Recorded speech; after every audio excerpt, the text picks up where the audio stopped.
김주환, YTN 정치안보 전문기자 앵커 9년 4개월 만에 북한군과 유엔군사령부 간의 장성급 회담이 열리고 있습니다. 사실상 북미 간 장성급 회담인 셈인데요. 김주환 YTN 정치안보 기자와 이야기 나눠보겠습니다. 안녕하십니까? 기자 안녕하세요. 앵커 일단 오늘 어떤 내용이 논의될 것인가가 가장 큰 관심사인데 일단 현안은 미군 유해 송환이죠. 기자 그렇죠. 북한군과 유엔사령부 간의 회담 9년 4개월 만에 열리는데 사실 양 측은 이 부분에 대해서 공개를 하나도 안 하고 있습니다. 그런데 관련 분야의 취재기자들이 아름아름 취재했는데 아침 10시쯤부터 판문점에서 양측이 만나는 것 같다. 그래서 말씀하신 대로 위제는 미군 전사자 유해 송환 이 내용입니다. 그런데 앞서 앵커께서도 말씀하셨는데 왜 유엔사와 북한군의 만남이 왜 북미회담이냐? 사실 한반도 정전체제의 유엔군 사령부가 구성돼 있는데 대부분이 사실은 미군으로 되어 있죠. 그래서 주한미군 사령관 및 유엔군 사령관, 한미연합사령관을 겸임합니다. 직책이 3개나 되죠. 그래서 사실상 모양은 유엔사지만 실질적인 북미회담이다. 그래서 말씀하신 대로 미군 전사자 유해 당초 12일 날 하려다가 북한이 여러가지 이유를 들어서 격상시키자 이래서 장성급 회담을 하는데 미군 측에서는 아마 유엔사参谋장인 공군소장이 나간 것 같고요. 확인이 알려지지 않고 있습니다. 북한 측에서는 북한 조선인민군 판문점 대표부 소속 북한군 중장 우리로 말하면 별 2개입니다. 이렇게 양측 관계자들과 만나서 회담을 현재까지 판문점에서 진행을 하는 것으로 이렇게 소식이 전해지고 있습니다. 앵커 말씀하신 것처럼 미군 유해 송환 협상은 지난 12일에 열리기로 했는데 북한이 급을 높여서 협상하자 역제안을 했습니다. 이 말은 오늘 종전선언이라든지 이런 위제까지 폭넓게 논의될 가능성이 있는 건가요? 기자 그렇죠. 사실 미군 유해 송환은 대령급, 구체적으로 양측의 장성급이 굳이 안 해도 될 사안입니다. 그런데 지난 12일에 사실은 이 부분은 6.12 북미싱 가포르 정상회담 4번째 항목에 들어가 있는 겁니다. 미국 측으로서는 반드시 해외에서 전사한 유해는 반드시 고국으로 데려온다는 테이크 어홈이라는 미국의 나름대로의 미군의 전통이 있기 때문에 전쟁이 끝난 지 70년이 됐지만 미군 유해를 반드시 송환한다. 그래서 북미 정상회담에 위제가 들어섰는데 이 부분에 관련해서 7월 12일에 양측이 만나자고 그래서 미군 관계자들이 판문점에 나가 있는데 북측에서 갑자기 전화가 왔다고 그러죠. 15일로 하자, 여러가지 양해를 구하고 급을 높이자. 그런데 거기에는 2가지 의미가 있습니다. 유엔사와의 직통전화가 거의 4년여 만에 재개통 됐다는 의미가 있고요. 그 다음에 지금 말씀하신 대로 장성급 회담의 의미는 사실은 북한은 9년 4개월 전 이후로 유엔사의 가치를 인정 안 했었어요. 실질적으로 인정했다는 것은 유엔사가 개입한다라는 것은 한반도 정전체제가 다시 부각한다는 의미가 있죠. 그런데 그 부각하면 북한은 기본적으로 종전선언을 하기를 바라는 거죠. 이렇게 우리가 지금 정전체제 하에 있으니까 이걸 뛰어넘어야 된다. 그래서 장성급들이 만나서 종전선언을 하자. 나가서 지금의 정전협정을 평화협정으로 더 격상시키자. 그런 의도가 다분히 깔려있는 건데요. 그것이 굳이 한반도 지금 최근 정세 상황으로 봐서는 나쁜 의도가 아니기 때문에 당초 미 국무부도 이 회담을 전격적으로 받아들였고 그래서 그런 형태의 회담이 진행되는 것이다. 지금 이 시각까지 진행되는지 끝났는지는 주한미군 사령부라든가 유엔사 측에서 이것 관련해서 기자들 전화도 안 받고 전혀 양측 관계에서 회담이 이루어지는 상황인 것이죠.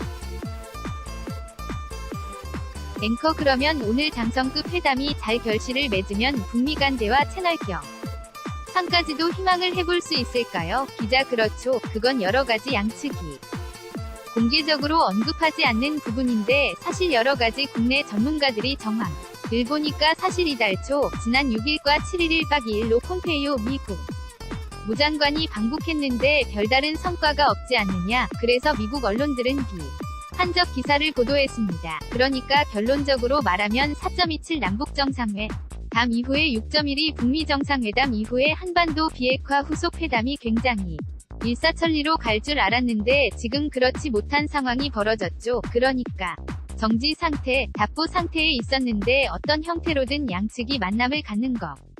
이죠. 만남을 갖다 보니까 이것이 양측의 진정한 속내도 읽고 그 다음 급이 높아졌지 않습니까? 양측의 장성급들이 나왔으니까 어떤 속내가 있는지 이야기를 하면 안 만나는 것보다 만나는 것 자체가 나으니까요. 그러니까 이 것이 여러가지 형태의 견인차 역할, 그러니까 저는 마중물이라는 표현을 쓰고 싶은데요. 마중물이 옛날 시골에 펌프를 할 때 물을 끌어올리기 위해 서위에서 물을 부어야 하거든요. 그래야지만 물을 기를 수 있는데 오늘 회담이 그런 형태에서 다른 형태, 북미 간 군사당국 회담을 정기적으로 다면 더할 나위 없이 좋겠고요. 그 다음에 북미 간 또 다른 협상 채널에 한 모멘텀이 되면 더더욱 좋고, 그래서 사실은 오늘 만남이 그냥 단순히 미군 유해 송환 절차보다도 여러가지 다방면으로 비핵화로 이끄는 채널을 다양화시킨다는 데서 굉장히 의미가 있다, 이렇게 정리할 수 있습니다. 앵커.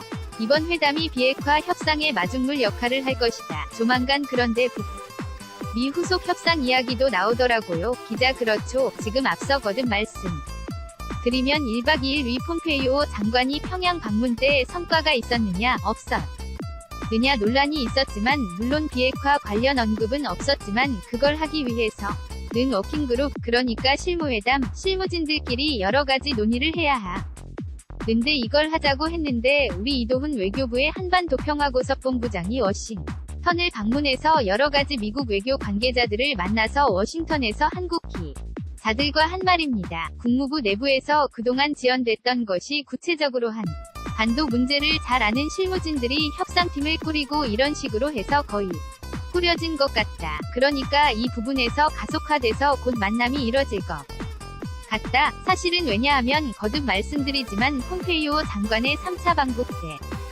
북한 외교부가 담화를 발표했지 않습니까? 날강도같이 일방적인 비핵화 요구만 한다고 했는데 그 담화문 쭉 내려가다 보면 막판에 그럼에도 불구하고 우리는 트럼프 대통령의 진정성을 의심하지 않는다. 그러니까 본인들도 판을 깨고 싶지 않은 겁니다. 그러니까 물밑에서 어떤 형태의 양측의 실무 그룹들이 세팅이 된다라면 이것이 곧 이어진다. 참고로 말씀드리면 북한에서는 아무래도 최선희 북한 외무성 부상이 나올 것 같고요. 팀장이라고 굳이 설명을 한다라면 미 측에서는 주필리핀 대사 섬김이죠. 섬김 대사, 그 다음 여러가지 각 분야의 실무진들이 양측에서 꾸려지면 본격적으로 회담이 이뤄지지 않겠느냐, 이런 예상들을 바로 이도훈 교섭본부장이 했던 근거입니다.